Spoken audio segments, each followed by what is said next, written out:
Alright guys, well, we were showing before, those two nuts over there being a pain in the butt. So we're letting those soak a little bit more.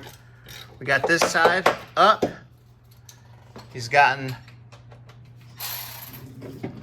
those nuts off.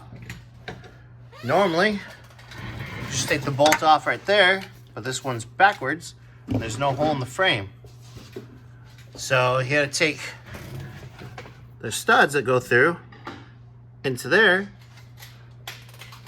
and take, oops, those nuts. Oh, focus, focus. There we go, those nuts. He's got two of them off. He's working on getting the other ones.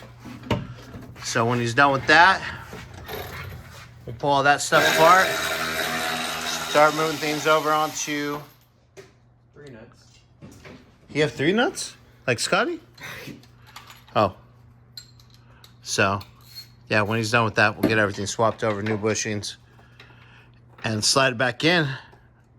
And we can start working on getting the isolator mounts, new ones in, and everything dropped in place. And then we can get back on that side.